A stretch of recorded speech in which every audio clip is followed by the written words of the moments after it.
Subscribe now and press the bell icon. Never miss an update. हाँ, तो हमारी polity की क्लास चल रही थी और पॉलिटी की क्लास में जैसा कि आपको पता है, हम इससे पहले भारत की जो लोकतंत्र के कुछ आधार स्तंभ जो हमने देखे थे, और उसमें हमने देखा कि आधार स्तंभ में हमने निर्वाचन आयोग देखा, हमने नियंत्रक एवं महालेखा परीक्षक देखा। तो हमने निर्वाचन आयोग और उसके साथ साथ नियंत्रक एवं महालेखा परीक्षक, है ना, जिसे CAG कहते हैं, वो पढ़ लिया था। उसके बाद वाली क्लास में हमने महान्यायवादी के बारे में देखा, और महान्यायवादी के साथ साथ हमने राज्य में जो महाधिवक्ता होता है उसके बारे में भी हमने पढ़ लिया था। आज की जो क्लास होगी हमारी, वह हमारी नीति आयोग के बारे में होगी कि नीति आयोग क्या है, इसके क्या क्या कार्य हैं, और इससे पहले नीति आयोग के स्थान पर कौन सा आयोग कार्य करता था, इसकी क्या जिम्मेदारियाँ हैं, ये किस प्रकार कार्य करता है, इसकी संरचना क्या है ना। तो उन सभी के बारे में हम डिटेल से पढ़ेंगे। तो बात करते हैं सबसे पहले नीति आयोग की। तो जैसा कि नाम से पता है, नीति आयोग, है ना, तो नीति आयोग के लिए इंग्लिश में एक शब्द का प्रयोग किया गया है। जैसे इंग्लिश में अगर नीति आयोग को NITI कह सकते हैं, नीति NITI, तो उस नीति की फुल फॉर्म पूछी जाती है सबसे पहले। तो नीति की फुल फॉर्म होगी national institute for transforming India. आपकी फुल फॉर्म क्या होगी नीति की? National institute for transforming India. अब बात करते हैं नीति आयोग के बारे में, कुछ हिस्ट्री में इसका कुछ हिस्टोरिकल बैकग्राउंड देखा जाए, इसका इतिहास देखा जाए नीति आयोग का, तो क्या इतिहास रहा है। तो देखिए कि सबसे पहले क्या हुआ था, जब हम आज़ादी के समय की बात करें कि जब हमारे देश को आज़ादी मिली, है ना, तो आज़ादी से के दौरान जब आज़ादी मिली तो उस समय क्या हुआ था कि जो अंग्रेज़ जो थे, जो जिसके हम गुलाम थे, तो वो अंग्रेज़ हमारे भारत में जितने भी संसाधन थे, जितना भी धन दौलत पैसा था, सारा लूट कर ले जा चुके थे, है ना। क्योंकि कहा जाता है भारत एक समय सोने की चिड़िया थी, लेकिन जब हमें आज़ादी मिली तो भारत के पास कुछ भी नहीं बचा था। तो ऐसी कंडीशन में हमारे देश के सामने एक चुनौती थी कि हमारे देश में विकास करना, हमारे देश का विकास करना एक बहुत बड़ी चुनौती थी, बहुत बड़ी परेशानी थी कि किस प्रकार जो हमारे पास पैसा नहीं है, धन दौलत की बहुत कमी है, और उसकी इतना कम पैसा होने के बावजूद भी हमारे देश का विकास करना है ना। तो देश की जो अर्थव्यवस्था थी वह बहुत गिरी हुई थी, बिल्कुल लो, इसका स्टैंडर्ड जो था बिल्कुल लो लेवल था। यानी आज़ादी के समय भारत की आर्थिक स्थिति सही नहीं थी। क्लियर। एवं देश के विकास हेतु अब हमें क्या करना था, आर्थिक स्थिति खराब थी और हमें क्या करना था, देश का विकास तो करना ही था, है ना। तो देश का विकास कैसे होगा? विकास के लिए हमें किसकी आवश्यकता पड़ेगी? धन की, पैसों की। तो जो धन और जो पैसे होते हैं उसको इकोनॉमिक्स में संसाधन कहा जाता है। क्या कहा जाता है? संसाधन। तो उसको विकास के संसाधन कहा जाता है, अर्थात रिसोर्सेज। तो ऐसे संसाधन जिसके द्वारा क्या हो सके, विकास हो सके। तो जो संसाधन थे उनकी भी क्या थी, देश में कमी थी। क्या थी? देश में कमी थी, अर्थात संसाधन भी कैसे थे, हमारे सीमित संसाधन थे। तो हमें क्या करना था कि उस दौरान उन सीमित संसाधनों यानी कम पैसों से ज़्यादा देश का विकास करना था। ज़्यादा से ज़्यादा देश का क्या करना था? विकास करना था, है ना। तो इस हेतु सरकार ने क्या किया कि भाई देखो, अब देश का विकास करना है और हमारे पास पैसा कम है, तो सरकार ने क्या किया, एक प्लानिंग की। क्या की? एक प्लानिंग की, है ना, विकास करने के लिए प्लानिंग की। जैसे एक छोटा सा एग्जाम्पल ले कि आपके पास पैसों की कमी है और माना कि घर में कोई शादी करवानी है, तो आप उससे पहले घर में कोई भी प्रोग्राम है, चाहे शादी है या कोई और फंक्शन रखना है घर में आपको, तो आप क्या करेंगे सबसे पहले कि उस पैसे, जितना पैसा आपके पास अवेलेबल है ना, जितना आप अवेलेबल है उसमें कितना खर्च कर सकते हैं, उसका पूरा एक प्लानिंग करते हैं कि मैं मेरे पास इतने रुपए है, इसने में से इतने रुपए मैं खाने पर खर्च करूंगा, इतने रुपए मैं किसी और कार्य में खर्च करूंगा, इतने रुपए डेकोरेशन में करूंगा, है ना, इतने रुपए कोई होटल बुक कराऊंगा उसमें करूंगा। तो सारे हम क्या करते हैं, उस चीज़ के लिए प्लानिंग करते हैं। कोई भी काम करना है तो आपको क्या करनी पड़ती है? प्लानिंग करनी पड़ती है ना। एक नॉर्मल बात करें हम क्रिकेट की, अगर आप क्रिकेट मैच खेलते हैं तो भी उससे पहले प्लानिंग करते हैं, है ना, कि सबसे पहले बैटिंग कौन करेगा, बॉलिंग कौन करेगा, फील्डिंग कौन करेगा, कीपिंग कौन करेगा, है ना। तो ये सारी हम क्या करते हैं, प्लानिंग करते हैं। तो इसी तरह गवर्नमेंट के सामने भी क्या था, एक टारगेट था, और टारगेट क्या था कि देश का विकास करना, क्योंकि देश उस समय बिल्कुल पिछड़ा हुआ था। हमारी इकोनॉमिक कंडीशन, जो आर्थिक स्थिति बिल्कुल बिगड़ी हुई थी, क्योंकि सारा पैसा जो धन दौलत था अंग्रेज ले जा चुके थे। तो देश के सामने, हमारी देश की जो गवर्नमेंट थी उसके सामने एक ही टारगेट था कि देश का विकास करना, और जो पैसे थे, वो संसाधन थे, वो कैसे थे, बिल्कुल असीमित। तो सरकार ने भी क्या किया, एक प्लानिंग की। और प्लानिंग किसके थ्रू की? एक प्लानिंग कमीशन बनाया सरकार ने, एक योजना आयोग बनाया। क्या बनाया? योजना आयोग। और उस योजना आयोग का उद्देश्य यही था कि जो संसाधन है हमारे सीमित संसाधन, उन सीमित संसाधनों का उपयोग करके देश का अधिक से अधिक क्या करना, विकास करना। क्लियर। तो इसलिए सरकार ने एक आयोग की स्थापना की थी, और वो आयोग कौन सा था? योजना आयोग। क्लियर। तो सबसे पहले आज़ादी के समय जो आयोग स्थापित हुआ सरकार के देश के विकास के लिए, सरकार ने किया, देश के विकास के लिए आयोग की स्थापना की, और वह आयोग कहलाया आपका योजना आयोग। क्लियर। देखो योजना आयोग से ही हम नीति आयोग पे पहुंचेंगे, पहले योजना आयोग समझना जरूरी है। तो योजना आयोग की जो स्थापना हुई थी वह हुई थी 15 मार्च 1950 के दिन। कब हुई? 15 मार्च 1950 के दिन योजना आयोग की स्थापना की गई। और इसकी प्रेरणा कहाँ से मिली? तो योजना आयोग को स्थापित करने की प्रेरणा जो है हमें रूस से मिली। कहाँ से मिली? रसिया से। USSR कहा जाता था उस समय इसको, रसिया को यूनाइटेड स्टेट सोवियत रूस कहा जाता उस समय, है ना। तो इस हमारे देश में योजना आयोग को लागू करने की प्रेरणा जो है हमें रूस से मिली। उस प्रेरणा के फलस्वरूप हमने क्या किया? भारत में 15 मार्च 1950 के दिन योजना आयोग की स्थापना की। स्थापना करने का उद्देश्य क्या था? कि उद्देश्य ये था कि देश में उपलब्ध संसाधनों का सही आकलन करते हुए, यानी हमारे पास जितना पैसा है, जितना संसाधन है, उसका क्या करना? सही तरीके से आकलन करना और विकास की आवश्यकता के अनुसार क्या करना? पंचवर्षीय योजना बनाना। अब ये जो योजना आयोग हमने स्थापित किया हमारी सरकार ने, तो उस आयोग का कार्य क्या था? उद्देश्य क्या था? वह आयोग क्या करता कि जैसे देखो उस समय हमारे पास क्या है कि आज भी देखा जाए तो अर्थव्यवस्था के बहुत सारे क्षेत्र होते हैं। कि जैसे एक क्षेत्र है आपका कृषि क्षेत्र, औद्योगिक क्षेत्र, ऐसे बहुत सारे क्षेत्र होते हैं ना। तो हमारे लिए सबसे बड़ी चुनौती थी कृषि की, क्योंकि हमें देखो मनुष्य की सबसे बेसिक चीज़ क्या है? मूलभूत आवश्यकता क्या है? रोटी, कपड़ा और मकान, है ना। तो जो भोजन है हमें भोजन भी जो है कहाँ से प्राप्त होता है? खेती से, है ना। भोजन के जो संसाधन है हमें जो कहाँ से प्राप्त होते हैं? धान है, अन्न है, हमें कहाँ से प्राप्त होता है? खेती से। तो उस समय जब देश आज़ाद हुआ तो हम अर्थात हमारा जो देश है वो खाद्यान्न पर, अर्थात खाद्यान्न जो खाने का अन्न है उसके लिए भी आत्मनिर्भर नहीं था। यानी हमारे पास इतना पावर नहीं था, इतना पैसा नहीं था कि हम खुद ही अपने देश में सारा उत्पादन कर दें और सारे देश की जनसंख्या को वो सभी चीज़ पहुंचा सके। क्लियर? तो उस समय ऐसा था, कंडीशन ऐसी थी कि जो खाद्यान्न है अर्थात खाने के जो अन्न है उसके लिए भी हमें अन्य देशों पर क्या रहना पड़ता था? निर्भर रहना पड़ता था, अन्य देशों पर आश्रित रहना पड़ता था। और उस दौरान हम अन्य देशों से इन चीज़ों पर आश्रित रहते थे, उन्हें पैसा देकर हम अन्न खरीदते थे, उनसे चावल, गेहूँ, दाल, ये सभी चीज़ें हम विदेशों से खरीदा करते थे, क्योंकि हमारे पास उस समय इतने संसाधन नहीं थे, इतना हमारे पास सुविधाएं नहीं थी कि हम स्वयं देश का विकास कर सके, खाद्यान्न क्षेत्र का विकास कर सके। सबसे बड़ी चुनौती हमारे पास खाद्यान्न क्षेत्र में थी, कृषि क्षेत्र में थी, है ना। तो कृषि जो सरकार का जो पहला उद्देश्य था क्या करना? उस कृषि क्षेत्र का विकास करना था। सबसे पहला उद्देश्य क्या था? कृषि क्षेत्र का। तो सरकार ने ऐसे अलग अलग क्षेत्र थे अर्थव्यवस्था के, तो प्रत्येक क्षेत्र के विकास के लिए सरकार ने क्या किया? पंचवर्षीय योजनाएं बनाई। क्या बनाई? पंचवर्षीय योजना बनाई। और यह योजना कौन बनाता था? तो यह योजना आयोग बनाता था। कौन बनाता था? योजना आयोग। अर्थात सरकार ने 5 साल के लिए टारगेट फिक्स कर दिया कि हमें 5 साल में कृषि क्षेत्र में इतना डेवलपमेंट करना है, इतना विकास करना है, इतनी फसलें उगानी है। इसके अलावा हमने औद्योगिक क्षेत्र में विकास के बहुत सारे टारगेट रख दिए, कुछ गोल रख दिए। रखते ही नहीं रखते, जैसे हम क्रिकेट खेलते हैं तो हम सोचते हैं कि ना हमें 5 ओवर में हमें कम से कम 50 रन तो बनाने हैं, ऐसा टारगेट होता ही नहीं होता हमारा। तो इसी तरह सरकार ने क्या कर दिया? 5 साल के लिए कुछ योजना बना दी और कोई टारगेट रख दिया, कोई उद्देश्य रख दिया कि इतने समय के लिए हमें उन टारगेट को प्राप्त करना ही होगा। तो वह उद्देश्य होते थे हमारे, जो प्लानिंग होती थी वह कहलाती थी पंचवर्षीय योजना। और किसके द्वारा बनाई जाती थी? योजना आयोग के द्वारा। अब देखो बात को ध्यान से सुने, योजना आयोग का कार्य क्या था? पंचवर्षीय योजना बनाना, देश का विकास करना। और मुख्य कार्य देखें आगे लिखा हुआ है कि पंचवर्षीय योजना का निर्माण करना एवं प्राथमिकताओं के अनुसार संसाधनों का आवंटन करना। अब हमने योजना तो बना दी, तो उस योजना बनाने के लिए, योजना को लागू करने के लिए हमें पैसों की जरूरत पड़ेगी, और वो पैसा भी कौन देता था? योजना आयोग ही देता था। अर्थात योजना आयोग, एक ही आयोग, पैसा भी वही देता, प्लानिंग भी वही करता, और सारा काम जो है उस योजना आयोग को दे रखा था। क्लियर? अब योजना आयोग प्लानिंग, अब जैसे हमारा भारत था उस समय, पूरा एक भारत बड़ा सा देश था और भारत में अलग अलग छोटे छोटे राज्य थे।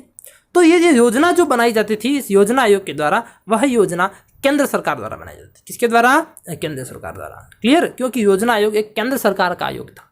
ठीक, अब केंद्र सरकार योजना बनाता है ना, तो माना केंद्र में आप सोचे कि केंद्र में किसी एक कांग्रेस की गवर्नमेंट है। किसकी गवर्नमेंट है? कांग्रेस की या बीजेपी की। क्लियर? माना बीजेपी की गवर्नमेंट का एग्जाम्पल लेके चलते हैं हम। कांग्रेस में बीजेपी की गवर्नमेंट है, और अगर एग्जाम्पल देखें राजस्थान का, जैसे अलग अलग राज्य हैं भारत में, तो अगर एग्जाम्पल देखें राजस्थान का, और राजस्थान में कांग्रेस की गवर्नमेंट है, तो क्या वह पैसा, जो पैसा गवर्नमेंट क्या करेगी? योजना बनाएगी, पूरे देश के लिए बनाएगी, और जो पैसा है सभी राज्यों को मिलेगा। उस जो टारगेट लिया है हमने, उस टारगेट को पूरा करने के लिए हमने योजना आयोग बनाई कि हमने कहा कि हमें कृषि क्षेत्र में इतना विकास करना है, कोई टारगेट फिक्स कर दिया, तो उसके लिए कुछ पैसा भी तो खर्च करना पड़ेगा। जैसे आपको कृषि क्षेत्र में विकास करना है तो आपको कृषि के लिए बीज उपलब्ध कराने पड़ेंगे किसानों को कृषि की सुविधाएं उपलब्ध करानी पड़ेगी, कृषि के यंत्र उपलब्ध करवाने पड़ेंगे। इसके लिए गवर्नमेंट क्या करती है? पैसा पहुंचाती है। तो जहां ऐसे विरोधी सरकार होती है, जैसे केंद्र में तो बीजेपी गवर्नमेंट है और किसी राज्य में कांग्रेस है, तो उस राज्य में क्या होता है कि आपस में तालमेल नहीं बैठ पाता सरकार, क्लियर। और जबकि किसी अन्य राज्य की बात करें, जैसे गुजरात की बात करें हम, गुजरात में केंद्र में तो बीजेपी और गुजरात में भी बीजेपी है, तो उनका तालमेल अच्छा होता है, क्लियर। तो इस कारण राजस्थान की अपेक्षा गुजरात अत्यधिक विकास करेगा और वहाँ पर पंचवर्षीय योजना का जो उद्देश्य है वह राजस्थान की अपेक्षा अधिक प्राप्त होगा, अच्छा रिजल्ट मिलेगा हमें, है ना। तो यह योजना आयोग की एक कमी रह गई थी। कमी क्या थी कि योजना आयोग में जो योजना बनती थी किसके द्वारा बनाई जाती थी? केंद्र के द्वारा बनाई जाती। किसके द्वारा बनाई जाती? केंद्र के द्वारा, और वह योजना सीधी राज्य के ऊपर थोप दी जाती थी, पहली चीज, क्लियर। योजना आयोग में योजना केंद्र के द्वारा बनती और सीधी राज्य पर थोप दी जाती।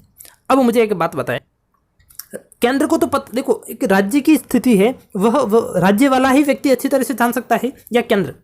तो उसमें जो योजना बनती थी उसमें राज्य सरकार का कोई हस्तक्षेप ही नहीं था। राज्य सरकार से उस बारे में कोई पूछा ही नहीं जाता था कि आपको किस प्रकार की आवश्यकता है, कौन सी चीज़ें, कौन कौन से टारगेट्स आपको पूरे करने हैं, क्योंकि हर राज्य की टारगेट कुछ आवश्यकताएं अलग अलग होती थी। लेकिन उस चीज़ में राज्य सरकार का हस्तक्षेप नहीं था, क्लियर। तो इस कारण ये योजना आयोग हमारी फेल होने लगी, पहली चीज़। दूसरी चीज़ मैंने आपको बताई कि गवर्नमेंट का आपस में तालमेल नहीं बैठ पाता, तो इस कारण भी योजना आयोग क्या होने लगा? फेल होने लगा। तो जब मोदी सरकार आई, है ना, अच्छा एक बात और जो संसाधनों का आवंटन होता था, अर्थात जो पैसा मिलता था, वह पैसा भी कौन देता था? केंद्र सरकार। राज्य का कोई हस्तक्षेप ही नहीं है, सिर्फ राज्य को काम दे दिया कि आपको इतना टारगेट अचीव करना है। पैसा केंद्र सरकार देगी, योजना केंद्र सरकार बनाएगी, चाहे उस राज्य में वो सुविधा उपलब्ध हो या नहीं हो, आपको तो टारगेट अचीव करना है, क्लियर। तो आपसी राजनीति के कारण राज्यों को संसाधनों का पूर्ण आवंटन नहीं हो पाता था। बात यहाँ तक आपको समझ में आ चुकी होगी कि आपस की जो राजनीति थी उस राजनीति में ये योजनाएं फंस चुकी थी, उस राजनीति के जाल में यह योजनाएं फंस चुकी थी। अब आगे देखें कि योजना आयोग की अनेक कमियों को देखते हुए, अब ये बहुत सारी कमियां थी योजना आयोग की, ये कमियां मैंने अभी आपको स्पष्ट कर दी। पहली कमी क्या थी कि जो योजना थी वो केंद्र सरकार से बनती थी, राज्य सरकार का उसमें हस्तक्षेप नहीं था। दूसरी चीज़, जो संसाधन थे अर्थात जो पैसे का आवंटन है वह भी कौन करता? केंद्र सरकार, योजना आयोग स्वयं ही करता, है ना। तो योजना आयोग द्वारा स्वयं ही संसाधनों का आवंटन होता और राज्यों में ऐसे बहुत सारे राज्यों के साथ भेदभाव कर दिया जाता, है ना। तो इस योजना आयोग की बहुत सारी कमियों को देखते हुए केंद्र सरकार ने क्या किया? 1 जनवरी 2015 को नरेंद्र मोदी सरकार ने इस योजना आयोग को खत्म कर दिया और इस योजना आयोग के स्थान पर एक नया आयोग बनाया और उस आयोग को नाम दिया नीति आयोग। तो यहाँ तक आपको बात समझ में आ गई होगी कि सरकार ने क्या किया, योजना आयोग की बहुत सारी कमियां देखी और इन कमियों को देखते हुए भारत में नरेंद्र मोदी सरकार ने अर्थात केंद्र सरकार ने 1 जनवरी 2015 को योजना आयोग को समाप्त कर दिया और उसके स्थान पर एक नए आयोग की स्थापना की और वह आयोग कहलाया नीति आयोग, क्लियर। तो आपसे पूछा जाए अगर कि नीति आयोग की स्थापना कब हुई, तो नीति आयोग की स्थापना 1 जनवरी 2015 को की गई, क्लियर। अब आगे देखिए साहब नीति आयोग के बारे में, अब हम पढ़ेंगे नीति आयोग के बारे में। अब देखो नीति आयोग और योजना आयोग में कुछ कंपेयर करें तो सबसे पहली बात, योजना आयोग में योजना कौन बनाता था? केंद्र सरकार। देखो अब बहुत अच्छा आपको समझ में आएगा, आप इन दोनों को अगर अंतर करके समझेंगे तो आपको समझ में आ जाएगा कॉन्सेप्ट। योजना आयोग में योजना कौन बनाता था, यानी जो प्लानिंग की जाती वह कौन करता? केंद्र सरकार करती। लेकिन सरकार ने क्या किया? योजना आयोग की कमियां निकाली और कमियां निकाल के नीति आयोग की स्थापना की। तो अब जो नीति आयोग बनाया उसमें जो योजना बनाई जाती थी, नीति आयोग में जो योजना बनाई जाती थी, उन योजनाओं में सरकार ने क्या किया? राज्य सरकारों को भी हस्तक्षेप किया, अर्थात राज्य सरकार को भी उसमें शामिल किया। अर्थात जो योजना बनानी है वह केंद्र सरकार और संबंधित राज्य की सरकार मिलकर भी योजना बनाएगी, क्लियर। तो एक जो योजना आयोग की कमी थी वह कमी इस नीति आयोग ने दूर कर दी, पहली बात। देखें अब योजना आयोग में क्या था कि जो धन का आवंटन था, जो पैसा जो आवंटित होता था, अर्थात जो संसाधन आवंटित होते थे, रिसोर्सेज जो अवेलेबल करवाए जाते थे राज्यों को, वह कौन करता था? योजना आयोग में योजना आयोग स्वयं करता था धन का आवंटन। लेकिन नीति आयोग में ऐसा नहीं किया गया। नीति आयोग ने क्या कर दिया कि इसे जो धन का आवंटन था वह योजना आयोग से, अर्थात धन का जो आवंटन था वह अब नीति आयोग नहीं कर सकता, और जो धन का आवंटन का कार्य था वह सरकार के वित्त विभाग को दे दिया। किसको दे दिया? वित्त विभाग को। देखिए आप बात को समझे कि सबसे पहले योजना आयोग में संसाधनों का आवंटन स्वयं योजना आयोग ही करता था, लेकिन अब नीति आयोग ऐसा नहीं कर सकता है, अर्थात अब नीति आयोग ऐसा कार्य नहीं कर सकता, अर्थात संसाधनों का और धन का आवंटन नीति आयोग नहीं कर सकता, क्लियर। अर्थात जो योजना आयोग की कमियां थी उन कमियों को दूर करके सरकार ने किसकी स्थापना की? नीति आयोग की। नीति आयोग के गठन के साथ ही यह कार्य भारत सरकार के वित्त मंत्रालय को दे दिया गया। अब मैंने आपको बताया कि जो धन का आवंटन है पहले योजना आयोग करता था, लेकिन अब नीति आयोग ऐसा नहीं कर सकता। तो नीति आयोग नहीं कर सकता तो धन का आवंटन कौन कराएगा? तो धन के आवंटन के लिए यह कार्य किसको दे दिया? भारत सरकार के वित्त मंत्रालय को सौंप दिया गया। तो यहाँ तक आपको बात समझ में आ गई होगी। अब देखें, अब योजना आयोग का जो पहले योजना आयोग का कार्य था योजना बनाना, धन का आवंटन करना, है ना। लेकिन अब नीति आयोग बनाया योजना आयोग के स्थान पर, तो धन का आवंटन तो वो कर ही नहीं सकता। और योजना बनाने के लिए भी उसको राज्य से सलाह लेनी पड़ती, राज्यों को शामिल कर दिया, जबकि पहले राज्य शामिल नहीं थे। तो नीति आयोग वर्तमान में केवल एक सरकार का सलाहकारी निकाय है, अर्थात सरकार को सिर्फ सलाह देता है कि हमें इस प्रकार की योजना बनानी चाहिए, हमें इस प्रकार से कार्य करना चाहिए। अब सरकार उस बात को माने अथवा नहीं माने वो सरकार के ऊपर डिपेंड करता है। तो वर्तमान समय में नीति आयोग जो है भारत सरकार का क्या है? एक सलाहकारी निकाय है। क्या है? सलाहकारी निकाय। इसलिए इसे सरकार का थिंक टैंक भी कहा जाता है। क्या कहा जाता है? सरकार का थिंक टैंक। ये क्वेश्चन पूछा गया है। क्वेश्चन का ध्यान रखें सबसे पहला कि नीति आयोग की स्थापना कब हुई? तो 1 जनवरी 2015 को हुई। किसके स्थान पर हुई? तो योजना आयोग के स्थान पर। योजना आयोग में धन का आवंटन कौन करता था? तो योजना आयोग स्वयं करता था, लेकिन नीति आयोग में धन का आवंटन कौन करता है? वित्त विभाग करता है। क्लियर? योजना और कहा जाता है सरकार का थिंक टैंक किसे कहा जाता है? तो सरकार का थिंक टैंक अगर माना जाए तो वह क्या है? केवल नीति आयोग है। क्यों? क्योंकि नीति आयोग अब केवल सरकार को क्या दे सकता है? सिर्फ और सिर्फ सलाह ही दे सकता है। अब देखिए साहब, सबसे पहले बात करते हैं, हमने नीति आयोग बना दिया, नीति आयोग के कार्य समझा दिए मैंने आपको क्या करनी है? योजना बनानी है, धन का आवंटन वित्त विभाग करेगा और आपको सिर्फ सलाह देनी है। पहले, अब देखो, पहले और अब वाले यानी योजना आयोग में और नीति आयोग में हम कंपेयर करके देखेंगे। सबसे पहले बात करते हैं संरचना की, अर्थात नीति आयोग किन किन से मिलकर बना है, इसके अंदर कौन कौन शामिल होते हैं।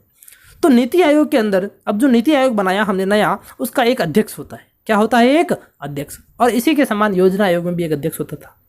और योजना आयोग का जो अध्यक्ष था वह था भारत का प्रधानमंत्री।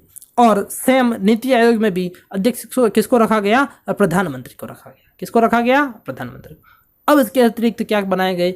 उपाध्यक्ष बनाया गया। क्या बनाया गया? नीति आयोग का उपाध्यक्ष बनाया गया।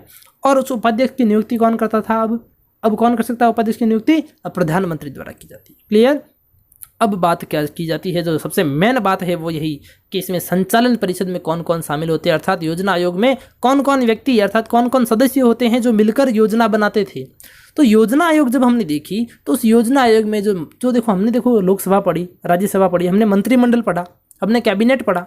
तो जो सरकार का जो मंत्रिमंडल अर्थात जो कैबिनेट होता था वो पूरा कैबिनेट योजना आयोग का सदस्य होता था। पहले जब योजना आयोग था तो उस योजना आयोग में सरकार का पूरा कैबिनेट उसका सदस्य होता था। लेकिन और सुने, उस पूरा कैबिनेट सदस्य था, उसके साथ साथ किसी राज्य को उसमें हस्तक्षेप नहीं था, यानी राज्य को किसी भी राज्य को शामिल नहीं किया जाता। लेकिन जब अब नया आयोग बनाया हमने योजना आयोग के स्थान पर नीति आयोग को, तो नीति आयोग में क्या कर दिया गया? सभी राज्यों के मुख्यमंत्रियों को, देखो सभी राज्यों के मुख्यमंत्रियों को हमने शामिल कर दिया। और साथ ही साथ हमने क्या कर दिया?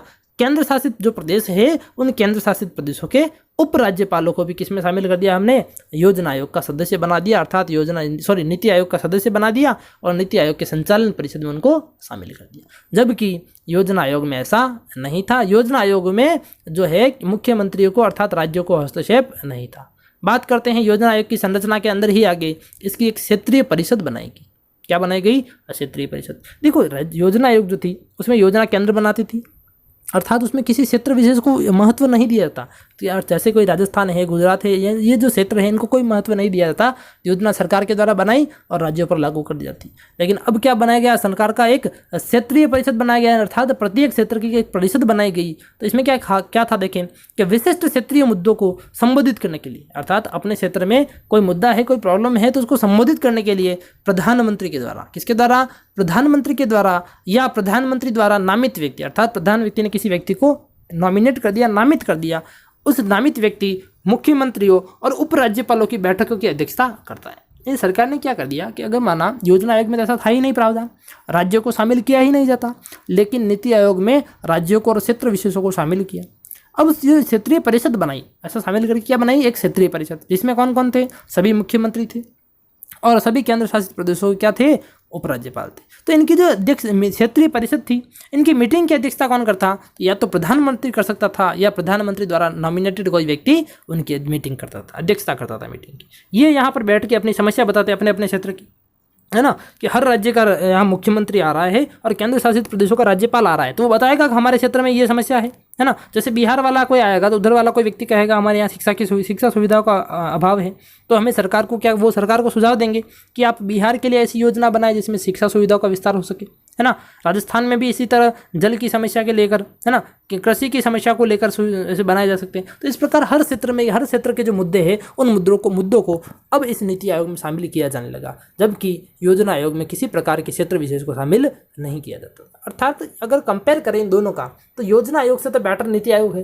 क्यों? क्योंकि इसमें जो कमियां थी योजना आयोग की, उन सारी कमियों को दूर करने का प्रयास किसके द्वारा किया गया? सरकार का, नीति आयोग के द्वारा। ये देखा हमने क्षेत्रीय परिषद। आगे देखें तदर्थ सदस्यता। तो तदर्थ सदस्यता में जो अग्रणी संस्थान होते हैं, देश के जो बड़े बड़े रिसर्च इंस्टीट्यूट होते हैं, है ना, उनके सदस्यों को, उनके कितने 2 सदस्यों को इसमें शामिल किया जाता है। यानी वो किस लिए शामिल करते हैं? ताकि वो अपना सुझाव दे सके। देखो बड़े बड़े रिसर्च इंस्टीट्यूट है, जैसे इसरो है अपना, है ना, जैसे अपना DRDO है, रक्षा अनुसंधान क्षेत्र है ना। इस प्रकार से बड़े बड़े जो इंस्टीट्यूट है देश के, उनके जो अधिकारी होते हैं, उनके जो व्यक्ति होते हैं बड़े बड़े, उन व्यक्तियों को इस नीति आयोग में शामिल किया गया, उस नीति आयोग में स्थान दिया गया ताकि वो सरकार को सलाह दे सके। क्योंकि नीति आयोग क्या है? एक सरकार का अब केवल सलाहकारी परिषद है। सरकार को योजना बनाने के लिए अब क्या करता है? सिर्फ केवल सलाह देता है कि हमें ऐसा कार्य करना चाहिए। सरकार की मदद करता है, कहने का मतलब हमारे जो देश का विकास करना है उस विकास में क्या करता है? मदद करता है। तो ऐसे बड़े बड़े व्यक्तियों को इसमें शामिल किया गया। क्लियर? आगे देखिए पदेन सदस्य कौन थे? तो प्रधानमंत्री द्वारा नामित केंद्रीय मंत्रिपरिषद के 4 सदस्य। अब देखें, कंपेयर करें, योजना आयोग में क्या था कि जब योजना आयोग थी तो पूरी का पूरी जो कैबिनेट होती थी, अर्थात जितने मंत्रिमंडल जो होते थे वो सारे योजना आयोग के सदस्य होते थे पहले। लेकिन अब क्या कर दिया? उन सारे सदस्यों को हटा दिया और उनके स्थान पर केवल केंद्रीय मंत्रिपरिषद के कितने व्यक्तियों को सदस्य रखा गया? केवल और केवल 4 व्यक्ति ही इस केंद्रीय मंत्रिपरिषद के नीति आयोग में शामिल हो सकते हैं। क्लियर है बात? योजना आयोग में पूरी मंत्रिपरिषद शामिल थे, जबकि नीति आयोग में केवल केंद्रीय मंत्रिपरिषद के 4 सदस्यों को ही शामिल किया गया। और उसके साथ साथ हमने देखा यहाँ पर राज्यपालों को, उप राज्यपालों को शामिल किया गया, हर राज्य के मुख्यमंत्री को इसमें शामिल किया गया, इसका उपाध्यक्ष बनाया गया, अध्यक्ष प्रधानमंत्री स्वयं बना। क्लियर? आगे देखें, इसके साथ साथ हमने क्या बनाया? एक मुख्य कार्यकारी अधिकारी बनाया, चीफ एग्जीक्यूटिव ऑफिसर बनाया हमने, इसका CEO बनाया योजना आयोग, नीति आयोग का। और वह CEO कौन होता था? कि भारत सरकार का जो सचिव होता था, जिसे प्रधानमंत्री द्वारा एक निश्चित कार्यकाल के लिए नियुक्त किया जाता था। अर्थात हमने इस नीति आयोग जो बनाया उसका एक CEO बनाया, मुख्य कार्यकारी अधिकारी बनाया, और वह कौन होता था? भारत सरकार का सचिव होता था। और इसकी नियुक्ति किसके द्वारा की जाती थी? प्रधानमंत्री के द्वारा की जाती है। क्लियर? और ये सारा कार्य अब योजना आयोग, नीति आयोग में हो रहा है, क्योंकि हमने योजना आयोग को तो खत्म कर दिया। आगे देखें, इसके अलावा कुछ विशेष आमंत्रित सदस्य भी होते हैं कि प्रधानमंत्री द्वारा विभिन्न क्षेत्रों के विशेषज्ञ, अलग अलग क्षेत्रों के विशेषज्ञ, जैसे कृषि के विशेषज्ञ है, कोई साइंटिस्ट है कृषि के, माना कोई शिक्षा में, हमें शिक्षा के क्षेत्र से संबंधित कोई योजना बनानी, शिक्षा का विकास करना है देश का, तो शिक्षा के कोई बड़े बड़े टीचर होंगे, कोई प्रोफेसर होंगे जो अच्छे शिक्षाविद है, उनको आमंत्रित किया जाता। ठीक है, ये तो देखा हमने शिक्षा से। अगर कृषि से संबंधित कोई योजना बनानी है तो बड़े जो कृषि के वैज्ञानिक हैं उनको आमंत्रित किया जाता।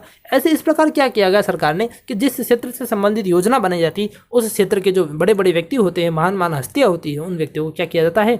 आमंत्रित किया जाता है। तो इस प्रकार यह हमने नीति आयोग का ढांचा देखा कि कौन कौन व्यक्ति नीति आयोग में शामिल होते हैं। जबकि हमने इसी के साथ देखा कि योजना आयोग जो थी उसमें एक तो प्रधानमंत्री होता और पूरी केंद्रीय मंत्रिमंडल होती। क्लियर? और उसमें राज्यों का हस्तक्षेप तो बिल्कुल ही नहीं था, राज्यों से पूछा ही नहीं जाता कि आपको क्या करना है और क्या नहीं, सीधा उनको प्लान बना के उनके ऊपर सौंप दिया जाता, काम सौंप दिया जाता, ये काम आपको करना है, यह टारगेट आपको पूरा करना है। जबकि योजना आयोग की ये सारी कमियां थी, उन कमियों को दूर करने के लिए सरकार ने नीति आयोग की स्थापना की। और नीति आयोग में हमने राज्यों को शामिल कर दिया, केंद्र शासित प्रदेशों को शामिल कर दिया, हमने जो बड़ी बड़ी संस्थाएं हैं, रिसर्च इंस्टीट्यूट है, उनको शामिल किया, हमने क्षेत्र विशेष के मुद्दों को भी इसमें शामिल किया। तो इस प्रकार हमने नीति आयोग की यहाँ पर संरचना देखी। आगे बात करते हैं सबसे पहले कि जब नीति आयोग बना हमारा, है ना, 1 जनवरी 2015 को नीति आयोग की स्थापना की गई, तो इसके प्रथम अध्यक्ष तो थे हमारे प्रधानमंत्री, है ना, क्योंकि नीति आयोग का अध्यक्ष तो कौन होता है? प्रधानमंत्री। अगर पूछ लिया जाए कि प्रथम अध्यक्ष कौन थे, तो नीति आयोग की स्थापना नरेंद्र मोदी ने की, तो प्रथम अध्यक्ष भी कौन थे उस समय? नरेंद्र मोदी थे। और वर्तमान अध्यक्ष पूछा जाए तो वर्तमान में भी जो प्रधानमंत्री हैं हमारे देश के, वह नीति आयोग के क्या है? अध्यक्ष है। बात करते हैं उपाध्यक्ष की, तो सबसे पहले इसके प्रथम उपाध्यक्ष कौन थे? तो नीति आयोग के प्रथम उपाध्यक्ष थे अरविंद पनगड़िया। कौन थे? अरविंद पनगड़िया। नाम का ध्यान रखिए, ये नाम बहुत बार पूछे गए हैं नीति आयोग से संबंधित, और इतना ध्यान रखिए एक ना एक क्वेश्चन तो आपके फिक्स है इस नीति आयोग से रिलेटेड। क्लियर? आगे देखें, ये तो थे प्रथम उपाध्यक्ष अरविंद पनगड़िया। बात करते हैं वर्तमान उपाध्यक्ष की, अर्थात वर्तमान में नीति आयोग के उपाध्यक्ष कौन है। तो वर्तमान में अगर उपाध्यक्ष देखा जाए तो वह है राजीव कुमार। नाम का ध्यान रखें, नाम है राजीव कुमार। राजीव कुमार जी है जो वर्तमान में नीति आयोग के उपाध्यक्ष हैं। आगे बात करते हैं हम प्रथम मुख्य कार्यकारी अधिकारी की, अर्थात प्रथम सीईओ की। नीति आयोग के मुख्य कार्यकारी अधिकारी, चीफ एग्जीक्यूटिव ऑफिसर, प्रथम सीईओ, और प्रथम सीईओ थे सिंधु श्री खुल्लर। प्रथम सीईओ कौन थे? सिंधु श्री खुल्लर। और अब बात करेंगे वर्तमान सीईओ की कि वर्तमान में मुख्य कार्यकारी अधिकारी कौन है। तो वर्तमान में सीईओ है अमिताभ कांत। कौन है? अमिताभ कांत। नाम का ध्यान रखें, क्वेश्चन आए हुए एग्जाम में और कई बार पूछे जा चुके हैं, ध्यान रखें इनका। आगे देखें, अब देखें पदेन सदस्य। मैंने आपको कहा था कि केंद्रीय मंत्रिमंडल के 4 सदस्यों को नीति आयोग में शामिल किया जाता है। वर्तमान में केंद्रीय मंत्रिमंडल के 4 सदस्यों को शामिल किया जाता है। तो 4 सदस्य कौन हैं जो नीति आयोग के सदस्य है? 4 व्यक्ति कौन है जो नीति आयोग के क्या है? सदस्य है। तो सबसे पहला नाम आता है राजनाथ सिंह का, जो कि भारत में क्या है? रक्षा मंत्री। वह इस नीति आयोग के क्या है? पदेन सदस्य है। दूसरा नाम आता है अमित शाह का, जो कि भारत सरकार में गृह मंत्री है। और तीसरा नाम है निर्मला सीतारमण का, जो कि हमारी क्या है? फाइनेंस मिनिस्टर है, वित्त मंत्री है। और चौथा नरेंद्र सिंह तोमर, जो कि ग्रामीण विकास एवं पंचायती राज मंत्री है भारत सरकार में। ये जो 4 व्यक्ति है, राजनाथ सिंह, अमित शाह, निर्मला सीतारमण, नरेंद्र सिंह तोमर, ये चारों व्यक्ति इस नीति आयोग में शामिल किए गए। क्लियर? जबकि इससे पहला ये जो योजना आयोग था उसमें पूरी केंद्रीय मंत्रिमंडल आ जाती थी, पूरी जितने भी मंत्री है सारे इसमें शामिल होते थे। देखते हैं आगे, बात करते हैं पूर्णकालिक सदस्यों की। ये पूर्णकालिक सदस्य कौन है? तो वह है वीके सारस्वत। पहला नाम है वीके सारस्वत, दूसरा नाम है प्रोफेसर रमेश चंद्र, और तीसरा है वीके पॉल। ये जो 3 व्यक्ति है वो इसके पूर्णकालिक अर्थात स्थायी सदस्य है। पहला नाम है वीके सारस्वत, दूसरा प्रोफेसर रमेश चंद्र, और तीसरा है वीके पॉल। ये 3 व्यक्ति, वीके सारस्वत, रमेश चंद्र और वीके पॉल, ये जो 3 व्यक्ति है, ये पूर्णकालिक इसके सदस्य बनाए गए। तो इस प्रकार हमने देखा नीति आयोग के अध्यक्ष देखे प्रधानमंत्री, हमने उपाध्यक्ष देखे, प्रथम उपाध्यक्ष थे अरविंद पनगड़िया, वर्तमान उपाध्यक्ष हमने देखे राजीव कुमार, इसके अलावा हमने सीईओ देखे। प्रथम सीईओ हमने देखा सिंधु श्री खुल्लर, वर्तमान सीईओ देखे हमने अमिताभ कांत, और उसके साथ हमने पदेन सदस्य देखे। हमने बात की योजना आयोग में कि योजना आयोग में कहा था कि केंद्रीय मंत्रिमंडल पूरी उस योजना आयोग के सदस्य होती थी, जबकि वर्तमान में योजना आयोग के स्थान पर नीति आयोग है, जिसमें केंद्रीय मंत्रिमंडल के केवल 4 सदस्य ही शामिल होते हैं। इसके अतिरिक्त हमने पूर्णकालिक सदस्य देखे नीति आयोग के। बात करते हैं आगे पूर्णकालिक सदस्यों के बाद कि नीति आयोग के अब क्या हुआ, इस नीति आयोग को 2 भागों में बांटा गया। कितने भागों में? 2 भागों में, अर्थात 2 हब बनाए गए। पहला जो हब था वह कहलाता है टीम इंडिया हब। पहले हब को नाम दिया गया, पहला जो भाग था नीति आयोग का वह नाम है टीम इंडिया हब। क्लियर? अब यह क्या करता? यह केंद्र और राज्यों के बीच समन्वय का कार्य करता, अर्थात केंद्र और राज्यों के बीच जो बैलेंस बनाने का कार्य कौन करता है? हमारा टीम इंडिया हब करता है। और दूसरा है ज्ञान एवं नवोन्मेष, अर्थात नॉलेज एंड इनोवेशन हब। पहला जो है टीम इंडिया हब और दूसरा है नॉलेज एंड इनोवेशन हब। यह हब क्या करता है? यह नीति आयोग का सलाहकार है। देखो, सरकार का सलाहकार कौन है? नीति आयोग। सरकार का सलाहकार कौन है? नीति आयोग। लेकिन नीति आयोग का सलाहकार कौन है? नॉलेज एंड इनोवेशन हब, अर्थात इसमें वह सारे व्यक्ति शामिल होते हैं। नॉलेज एंड इनोवेशन में वह सारे व्यक्ति शामिल होते हैं जो सरकार को सलाह देते हैं, नीति आयोग को सलाह देते हैं, है ना। तो वो सारे किस में आते हैं? नॉलेज एंड इनोवेशन हब में। तो यह नीति आयोग का सलाहकार है, इसलिए इसे नीति आयोग का थिंक टैंक कहते हैं। देखो ध्यान रखें, आपसे क्वेश्चन में कंफ्यूजन सरकार का सलाहकार कौन है, तब तो होगा नीति आयोग। लेकिन आपको पूछ ले नीति आयोग का थिंक टैंक अथवा नीति आयोग का सलाहकार कौन है, तब आपका आंसर होगा नॉलेज एंड इनोवेशन हब। अर्थात जो नीति आयोग के 2 भाग बांट दिए हमने। पहले भाग का तो कार्य है राज्य और केंद्रों के बीच तालमेल बिठाना, और दूसरे भाग का कार्य क्या है? इस नीति आयोग को सलाह देना, यानी प्रधानमंत्री को सलाह देना कि भाई हमें इस प्रकार की नीतियाँ बनानी चाहिए, आपस में मिलजुल कर। क्लियर? तो ये हमने इस प्रकार यहाँ पर नीति आयोग के हब देखें। क्लियर? तो आज के लिए इतना ही। धन्यवाद।